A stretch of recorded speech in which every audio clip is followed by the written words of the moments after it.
ओम शांति। आज 28 जुलाई 2021 के बाबा के मधुर महावाक्य सुनेंगे। और आज है हमारी परम आदरणीय, परम श्रद्धेय मनमोहिनी दीदी जी का स्मृति दिन। मनमोहिनी दीदी की जो विशेषताएं थी, ऐसा महसूस होता है जैसे बाबा की आज की संपूर्ण मुरली दीदी जी की विशेषताओं को स्पष्ट करते हुए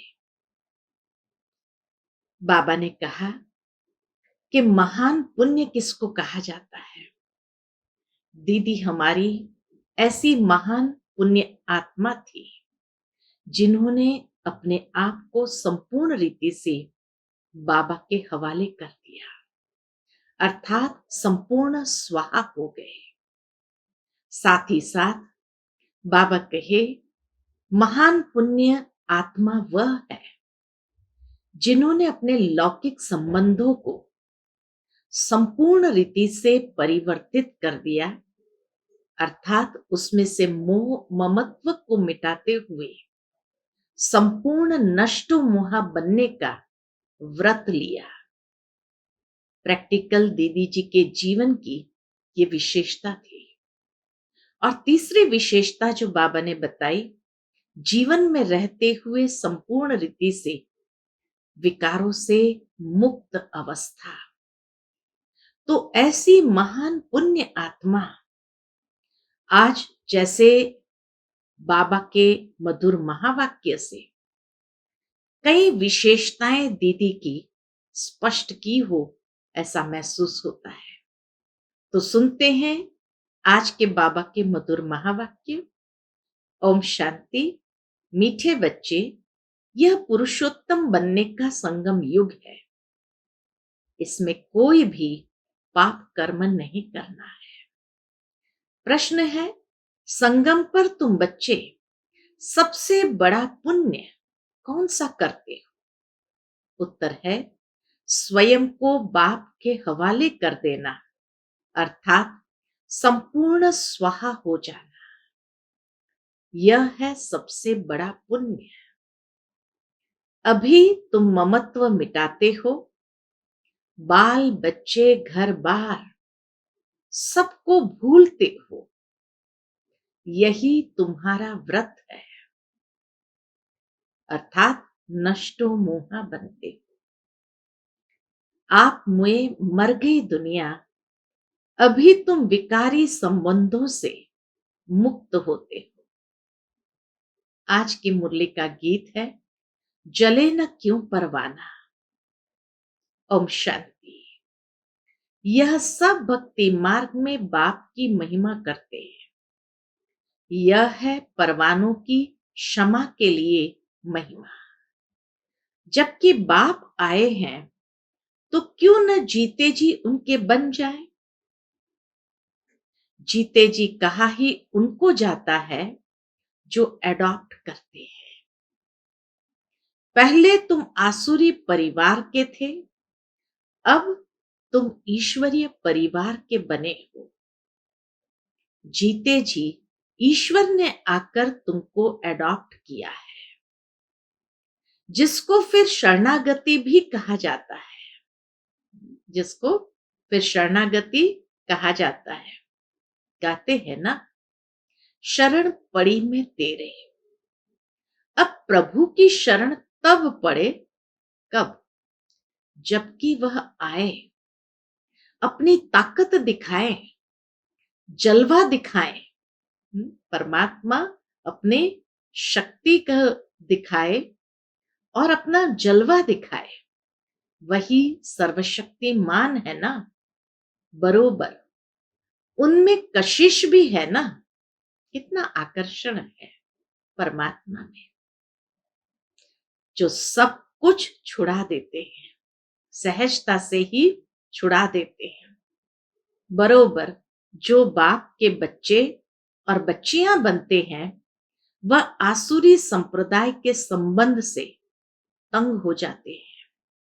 कहते हैं, बाबा कब ये संबंध छूटेंगे। यहां यह पुराना संबंध भुलाना पड़ता है।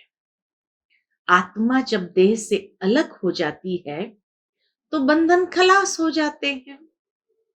इस समय तुम जानते हो सबके लिए क्या है?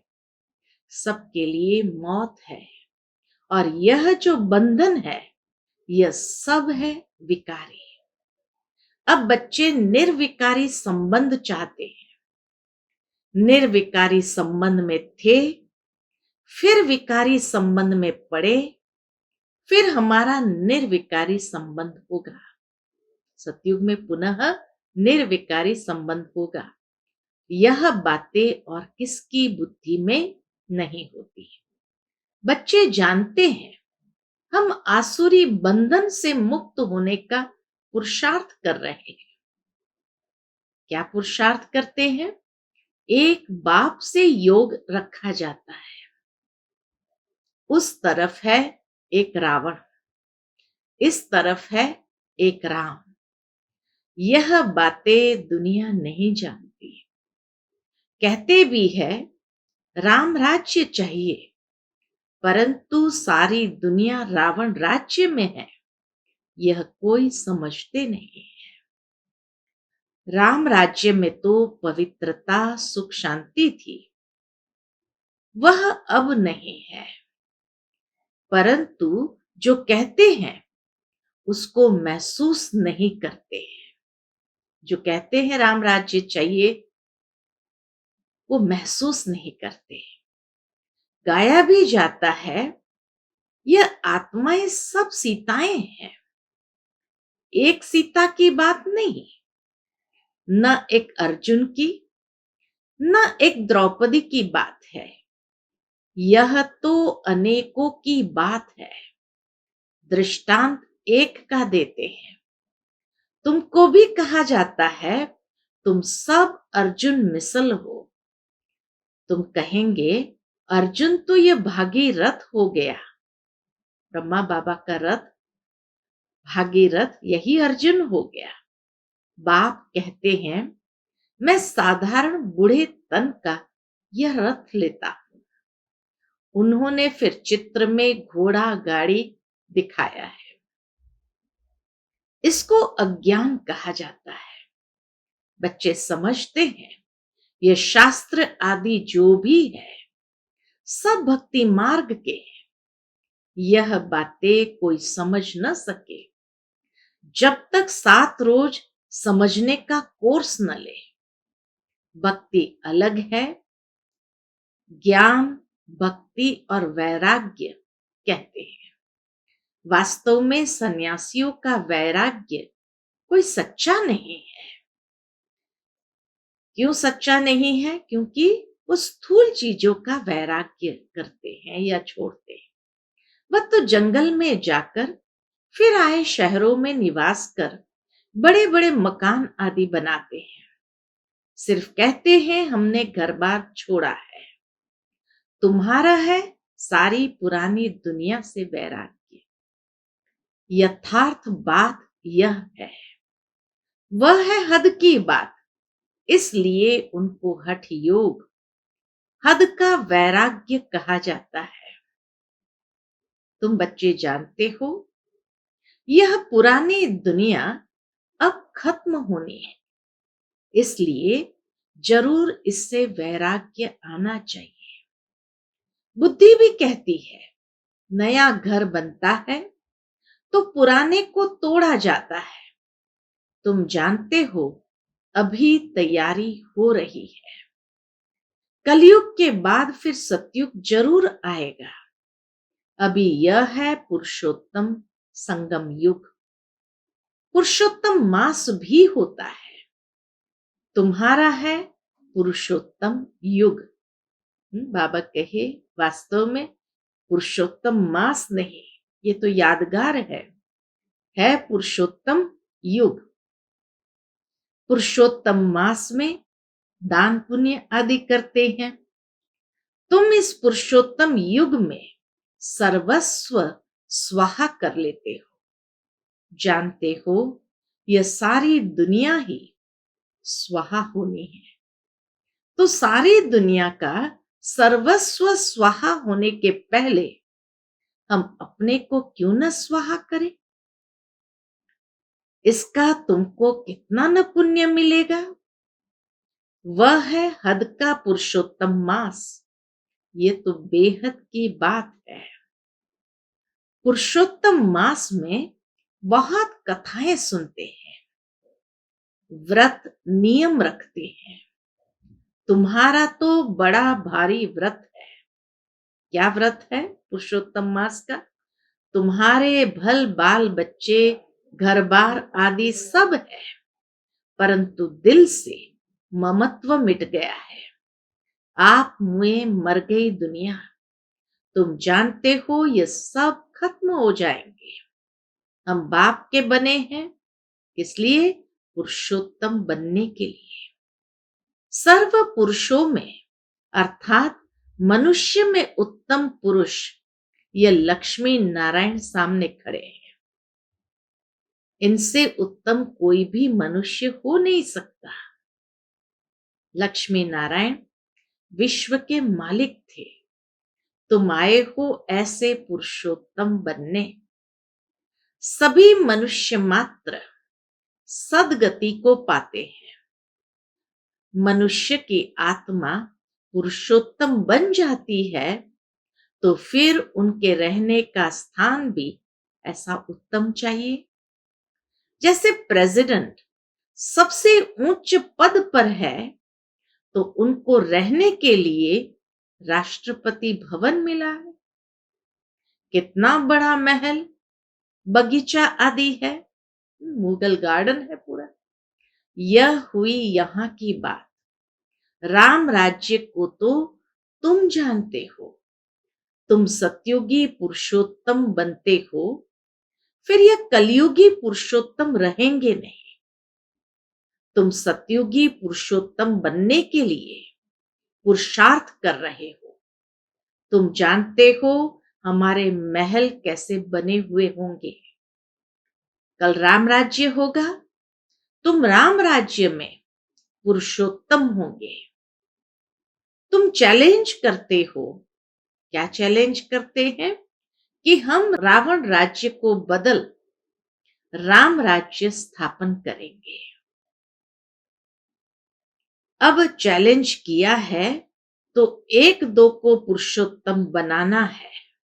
बाबा कहे चैलेंज किया है तो एक दो को पुरुषोत्तम बनाना है। भविष्य 21 जन्म के लिए देवताओं की महिमा गाते हैं। सर्वगुण संपन्न, 16 कला संपूर्ण, संपूर्ण निर्विकारी, मर्यादा पुरुषोत्तम, अहिंसा परमो देवी देवता धर्म। तुम जानते हो और कोई मनुष्य नहीं जानते। तुम दूसरे जन्म में पुरुषोत्तम बनेंगे। फिर इस रावण राज्य का कोई नहीं रहेगा। अभी तुमको सारा ज्ञान है। अब रावण राज्य ही खत्म होना है। आजकल तो समय का भी कोई भरोसा नहीं है। आजकल तो समय का किसी को भरोसा ही नहीं है। अकाले मृत्यु हो जाती है अथवा किसकी दुश्मनी हुई तो उड़ा देते हैं। तुमको तो कोई उड़ा न सके। बाबा कहे तुमको तो कोई उड़ा न सके। तुम अविनाशी पुरुषोत्तम हो। यह है विनाशी, सो भी रावण राज्य में। इनको तुम्हारे दैवी राज्य का पता ही नहीं है। तुम जानते हो हम अपना दैवी स्वराज्य स्थापन कर रहे हैं श्रीमत पर। जिनकी पूजा होती है वह जरूर अच्छा कर्तव्य करके गए हैं, यह तुम जानते हो। देखो जगत अम्बा की कितनी पूजा है। अब यह है ज्ञान ज्ञानेश्वरी। तुम जगत अम्बा की बच्चियां हो, ज्ञान ज्ञानेश्वरी और राज राजेश्वरी। दोनों में उत्तम कौन है? दोनों में ज्ञान ज्ञानेश्वरी उत्तम कहेंगे या राज राजेश्वरी उत्तम कहेंगे? तो बाबा कहे दोनों में उत्तम कौन? ज्ञान ज्ञानेश्वरी के पास जाकर अनेक प्रकार की मनोकामनाएं सुनाते हैं, अनेक चीजें मांगते हैं। जगत अम्बा के मंदिर और लक्ष्मी नारायण के मंदिर में बहुत फर्क है। जगत अम्बा का मंदिर बहुत छोटा है। छोटी जगह में भीड़ मनुष्य पसंद करते हैं। श्रीनाथ के मंदिर में भी बहुत भीड़ होती है। कपड़े का सोटा लगाते रहते हैं हटाने के लिए। कलकत्ते में काली का मंदिर कितना छोटा है, अंदर बहुत तेल और पानी रहता है। बाबा तो हर बात के अनुभवी है ना। बाबा कहे अंदर बड़ी खबरदारी से जाना पड़ता है, बहुत भीड़ रहती है। लक्ष्मी नारायण का मंदिर तो बहुत बड़ा होता है। जगत अम्बा का छोटा क्यों? जगत अम्बा का छोटा, लक्ष्मी नारायण का मंदिर बहुत बड़ा। तो बाबा कहे जगत अम्बा का छोटा क्यों? गरीब है ना, तो मंदिर भी गरीबी का है। वह शाहूकार है। लक्ष्मी नारायण तो इतने शाहूकार है, तो मंदिर में कब मेला नहीं लगता है। जगत अम्बा के मंदिर पर बहुत मेले लगते हैं, बाहर से बहुत लोग आते हैं। महालक्ष्मी का मंदिर भी है, यह भी तुम जानते हो। इसमें लक्ष्मी भी है तो नारायण भी है। महालक्ष्मी की भी 4 भुजा है, तो लक्ष्मी भी है और नारायण भी है। उनसे सिर्फ धन मांगते हैं, क्योंकि वह धनवान बनी है ना। यहां तो है अविनाशी ज्ञान रत्न। धन के लिए लक्ष्मी पास जाते हैं, बाकी अनेक आशाएं रख जगत अम्बा के पास जाते हैं। तुम जगत अम्बा के बच्चे हो। सबकी मनोकामनाएं 21 जन्म के लिए तुम पूरी करते हो। जगत अम्बा माँ के समान हम बच्चे भी उनके हैं। तो बाबा कहे तुम भी सर्व की मनोकामनाएं 21 जन्म के लिए पूरी करते हो। एक ही महामंत्र से सब मनोकामनाएं 21 जन्म के लिए पूरी हो रही है। दूसरे जो भी मंत्र आदि देते हैं उनमें अर्थ कुछ नहीं है। बाप समझाते हैं यह मंत्र भी तुमको क्यों देता, क्योंकि तुम पतित हो ना। माम एकम याद करेंगे तभी पावन बनेंगे। यह सिवाय बाप के आत्माओं को कोई कह न सके। बाबा पास ही ये अथॉरिटी है जो कह सकते हैं। किस बात के लिए? कि पावन बनो। इससे सिद्ध होता है यह सहज राजयोग एक ही बाप सिखलाते हैं, मंत्र भी वही देते हैं। 5000 वर्ष पहले भी मंत्र दिया था। यह स्मृति आई है। अभी तुम सन्मुख बैठे हो, क्राइस्ट होकर गया, फिर उनका बाइबल पढ़ते रहते हैं। वह क्या करके गए? धर्म की स्थापना करके गए। बाबा कहे वो क्या करके गए? धर्म की स्थापना करके गए। तुम जानते हो शिव बाबा क्या करके गए? कृष्ण क्या करके गए? कृष्ण तो सतयुग का प्रिंस था, जो ही फिर नारायण बना, फिर पुनर्जन्म लेते आए। शिव बाबा भी कुछ करके गए हैं, तब तो इनकी इतनी पूजा आदि होती है। अभी तुम जानते हो राजयोग सिखा कर गए। शिव बाबा क्या करके गए? राजयोग सिखा कर गए। भारत को स्वर्ग बनाकर गए, जिस स्वर्ग का पहला नंबर मालिक खुद नहीं बने, वह तो श्री कृष्ण बना। जरूर कृष्ण की आत्मा को पढ़ाया, तुम समझ गए हो। कृष्ण की वंशावली तुम बैठे हो। राजा रानी को मात पिता अन्नदाता कहते हैं। राजस्थान में भी राजा को अन्नदाता कहा जाता है। राजाओं की कितनी मान्यता होती है। आगे सब शिकायतें राजा के पास आती थी, दरबार लगती थी। कोई भूल करते थे तो बहुत पछताते थे।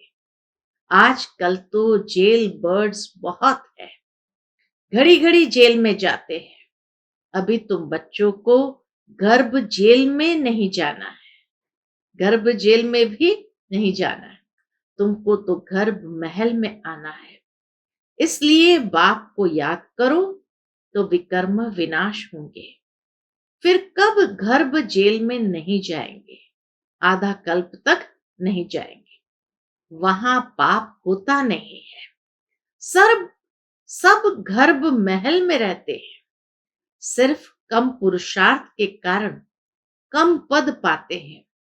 उच्च पद वालों को सुख भी बहुत रहता है। यहाँ तो सिर्फ 5 वर्ष के लिए गवर्नर, प्रेसिडेंट मुकर्रर करते हैं। तुम समझा सकते हो कि भारत ही दैवी राजस्थान बना। अभी तो न राजस्थान है न राजा रानी है। आगे कोई गवर्नमेंट को पैसा देते थे तो महाराजा महारानी का टाइटल मिल जाता था। यहां तुम्हारी तो है पढ़ाई। राजा रानी कब पढ़ाई से नहीं बनते हैं। तुम्हारी एम ऑब्जेक्ट है। इस पढ़ाई से तुम विश्व का महाराजा महारानी बनते हो, राजा रानी भी नहीं। राजा रानी का टाइटल त्रेता से शुरू होता है। तुम अभी ज्ञान ज्ञानेश्वरी बनती हो, फिर राज राजेश्वरी बनेंगे। कौन बनाएंगे? ईश्वर। कैसे? राजयोग और ज्ञान से। राजा के लिए बाप को याद करना है। बाप तुमको स्वर्ग का मालिक बनाते हैं। ये तो बहुत सहज है ना। हेवन स्थापन करने वाला है ही गॉड फादर। हेवन में तो हेवन की स्थापना नहीं करेंगे। जरूर उन्हों को संगम पर पद मिलता है। इसलिए इसको सुहावना कल्याणकारी संगम युग कहा जाता है। बाप कितना बच्चों का कल्याण करते हैं, जो स्वर्ग का मालिक बनाते हैं। कहते भी है परम पिता परमात्मा नई दुनिया रचते हैं, परंतु उसमें कौन राज्य करते हैं ये किसको पता नहीं। तुम समझते हो राम राज्य किसको कहा जाता है? उन्होंने तो राम राज्य को लाखों वर्ष दे दिए हैं, कलयुग को 40,000 वर्ष दे दिए। बाप कहते हैं मैं आता ही हूं संगम पर, आकर ब्रह्मा द्वारा विष्णुपुरी की स्थापना करता हूं। सत्यनारायण की कथा भी यह है। सतयुग में तुम लक्ष्मी नारायण सर्वगुण संपन्न बनते हो। फिर कला कम होती जाती है। नया झाड़ तब कहा जाता है जबकि स्थापना होती है। नया मकान बनता है तो नया कहेंगे। तुम भी सतयुग में आएंगे तो नई राजधानी होगी। फिर कला कम होती जाती है, स्थापना यहां होती है। यह वंडरफुल बातें कोई की भी बुद्धि में नहीं है। तो बाप ने समझाया है कि सभी आत्माओं के लिए यह युग है पुरुषोत्तम बनने का। जीवन मुक्ति को पुरुषोत्तम कहा जाता है, जीवन बंद को पुरुषोत्तम नहीं कहेंगे। इस समय सब जीवन बंद में है। बाप आकर सबको जीवन मुक्त बनाते हैं। तुम आधा कल्प जीवन मुक्त होंगे, फिर जीवन बंद। यह तुम समझते हो। तुम्हारा व्रत नियम क्या है? बाबा ने आकर व्रत रखवाया है, खान पान की बात नहीं है। व्रत जो है सिर्फ खान पान से संबंध रखता है ऐसा नहीं। सब कुछ करो, सिर्फ एक बाप को याद करो और पवित्र बनो। पुरुषोत्तम मास में बहुत करके पवित्र भी रहते होंगे। वास्तव में इस पुरुषोत्तम युग का मान है। तो तुमको कितनी खुशी, कितना नशा होना चाहिए। अब तुमसे कोई पाप कर्म नहीं होना चाहिए, क्योंकि तुम पुरुषोत्तम बन रहे हो। अच्छा, मीठे मीठे सिकिलधे बच्चों प्रति माता पिता बाप दादा का याद प्यार और गुड मॉर्निंग। रूहानी बाप की रूहानी बच्चों को नमस्ते। हम सब रूहानी बच्चों की रूहानी माता पिता बाप दादा को याद प्यार, गुड मॉर्निंग और नमस्ते। नमस्ते। शुक्रिया बाबा, शुक्रिया। आज की मुरली से धारणा के लिए मुख्य सार है। पहली पॉइंट, इस पुरुषोत्तम युग में जीवन मुक्त बनने के लिए पुण्य कर्म करने हैं, पवित्र जरूर रहना है, घर बार आदि सब होते दिल से ममत्व मिटा देना है। दूसरी पॉइंट, श्रीमत पर अपने तन मन धन से दैवी राज्य स्थापन करना है, पुरुषोत्तम बनाने की सेवा करनी है। आज का बाबा का मधुर वरदान है, ऑलमाइटी बाप की अथॉरिटी से हर कार्य को सहज करने वाले सदा अटल निश्चय बुद्धि भव। ऑलमाइटी बाप की अथॉरिटी से हर कार्य को सहज करने वाले सदा अटल निश्चय बुद्धि भव। हम सबसे श्रेष्ठ ऑलमाइटी बाप की अथॉरिटी से सब कार्य करने वाले हैं। यह इतना अटल निश्चय हो जो कोई टाल न सके। इससे कितना भी कोई बड़ा कार्य करते अति सहज अनुभव करेंगे। जैसे आजकल साइंस ने ऐसी मशीनरी तैयार की है जो कोई भी प्रश्न का उत्तर सहज ही मिल जाता है। कंप्यूटर में गूगल से हर बात का सहज ही उत्तर मिल जाता है, दिमाग चलाने से छूट जाते हैं। ऐसे ऑलमाइटी अथॉरिटी को सामने रखेंगे तो सब प्रश्नों का उत्तर सहज मिल जाएगा और सहज मार्ग की अनुभूति होगी। बाबा हमारा सुप्रीम कंप्यूटर है, उनको सामने रखेंगे तो सब उत्तर सहज मिल जाएंगे। आज का बाबा का स्लोगन है, एकाग्रता की शक्ति परवश स्थिति को भी परिवर्तित कर देती है। एकाग्रता की शक्ति परवश स्थिति को भी परिवर्तन कर देती है। तो इसीलिए एकाग्रता की शक्ति स्वयं में बढ़ानी है। अच्छा, ओम शांति।